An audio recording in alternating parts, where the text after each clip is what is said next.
If you had the election tomorrow, which would be a strange thing to do, by the way, I think Harris would be a slight favorite. She's been ahead in most recent polling in the blue wall states, Pennsylvania, Wisconsin, Michigan, Georgia, North Carolina, Arizona, Nevada, all polling in the margin of error range. Okay, so we need to talk about the election because Kamala Harris is ahead of Trump in most of the polls. She's not leading by a lot, but she's leading by the margin of error in a couple of polls and a few points in other polls. And we're going to look at this Political article to see what the hell is going on, because this woman's a communist. Her economic policies are trash. She talks in word salad, talks in riddles. She doesn't know anything. She slept her way to the top. She's been lying about everything. Her VP selection is a liar. Yet, she's ahead. And some people think she has a really great chance to win. And I also think that she has a really great shot of winning the election. We saw RFK had to drop out because he was playing spoiler, but it looks like he was playing spoiler for Trump. So if RFK would have stayed in the race, it probably would have guaranteed that Kamala would have won. Even with RFK out of the race, Kamala still holds this slight majority. And she also has candidates like Jill Stein from the Green Party pulling her down slightly. But let's get into this article here to get some insight.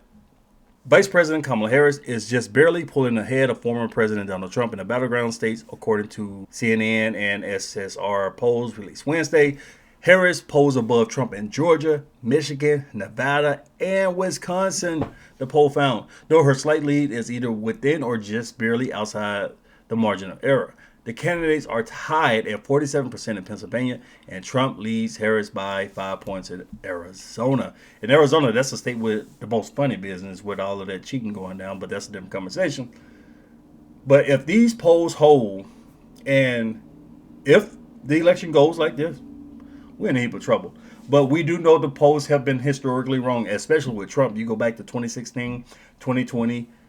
They had Hillary up by a lot, and Joe Biden, he was up slightly, but the polls turned out to be underestimating Trump, and it might be happening here again. So even with this type of news saying that Harris is up in most of the swing states, it still shows bad news for Harris because her margins are not high enough. So if she's basically dead even or up by 1 or 2 points, it could still be in Trump's favor. But the Trump campaign still doesn't want to be down like that. Across the battleground states, Trump polled above Harris when voters were asked which candidate they trusted more to handle the economy and immigration.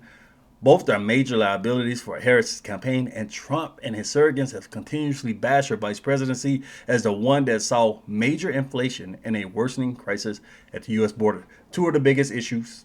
And Trump, they're going to keep hammering this, and they're going to keep harping on it. But we have other key issues that are going to get millions of votes for Harris.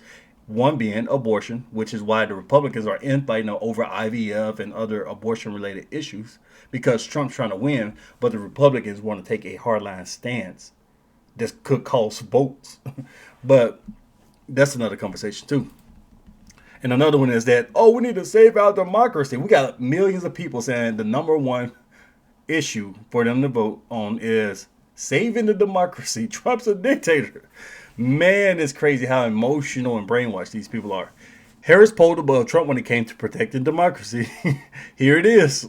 And on abortion and reproductive rights, two issues which Harris has built her campaign that she seeks to define herself as a foil to Trump, who set in motion the overturn of the federal right to abortion and denied losing the election. So they're going to keep reminding voters about that. Trump's the one who put all those Supreme Court justices in there and led to Roe v. Wade being overturned to begin with.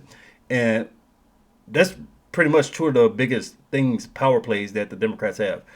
Run this propaganda, Trump is a dictator, Trump is going to destroy democracy, even though he didn't because he was in office for 4 years. They're going to run that propaganda, and they're going to remind people that the Democrats are going to allow you to get all the abortions you want, and they're going to lie and say Trump wants a nationwide ban of abortion, stuff like that. They're not going to try to talk about the economy and policies like that. They're going to try to minimize it because that's not their play. Their play is brainwash Trump derangement and abortion. In Arizona, 62% of likely voters said they would support a state constitutional amendment creating a fundamental right to abortion, according to the poll. 50% or more of the voters across the battleground states said Trump's views and policies were too extreme. yet Kamala's not? Have they listened to this woman? Just under half said the same about Harris. Not enough.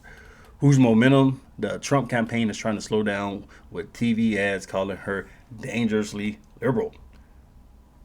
So that's that article right there. That's political. Now we're going to look at the CNN clip about the polling and get some more insight as to what's going on in each state and how the demographics are affecting this election. These brand new CNN polls, you see how close this race is. You noted these are the top line numbers here, that Harris has an outside the margin of error slight lead in Wisconsin. She also has an outside the margin of error slight lead in Michigan. You also noted that in Arizona, Donald Trump has a slight outside the margin of error lead, but in Georgia, Nevada, Pennsylvania, no clear leader within the margin of error. This shows that the candidates have multiple paths to 270, but that this is indeed a toss-up race. And you mentioned the gender gap. Take a look here. Look at these numbers, Kate. Among female likely voters in these states, you see this is a 17 percentage point lead in Wisconsin among female voters for Harris, a 16 percentage point lead in Michigan. You see it gets more narrow down here in Arizona. But the flip side of that is male voters. You see Donald Trump's advantage, very significant with male voters. 18 points in Nevada, 15-point advantage in Pennsylvania. That's the gap when we talk about the gender gap. Harris's advantage with women, in addition to Trump's advantage with men, and who wins that battle, who extends that advantage, could have a lot to say in these battleground states. These numbers are crazy because anybody who's paying attention would know that Kamala is a bad candidate, but she's being heavily subsidized by the media. I think the media is adding somewhere between 10 to 15 points to Kamala. If they were honest, if the left-wing media was actually neutral media, Kamala would be down big. But since the media is pushing propaganda about Trump, since they're elevating the Democrat Party, they work for the DNC, they're going to push all these platitudes, give softball interviews. They're going to defend Kamala. They're going to run interference for her, just like they did Biden, just like they did Obama. And that's going to help push her up and get millions, tens of millions of votes simply because the media cannot be neutral. But that's where we are. And it's still early. We got months to go. The polls have been wrong. We're going to see what happens with this debate, if they ever have this debate. If Trump gets her in front of tens of millions of people and completely demolishes her, even with the left-wing media trying to run defense for her poll numbers are still going to drop. They've actually dropped a little bit from where they were even 6 weeks ago when they first announced, when they first ran that coup, kicked Joe out. Her polls were up higher than this, but we can see the honeymoon phase is coming down. And even with the numbers this tight, even if she wins the national election, the popular vote, even if she wins that, she could still lose. In fact, Hillary won the popular vote by over 2 points, and Biden won it by allegedly 80 million votes, by 4.5%, something like that. So these poll numbers being this tight could be good news for Trump, is what I'm trying to say, because Kamala can come in and win the popular vote by millions, by 3%, even by 4%, and she could still lose because it comes down to these swing states. And the fact that these swing states are so tight spell bad news for Kamala. There are a lot of people, the working class, and a lot of people, they don't participate in these polls.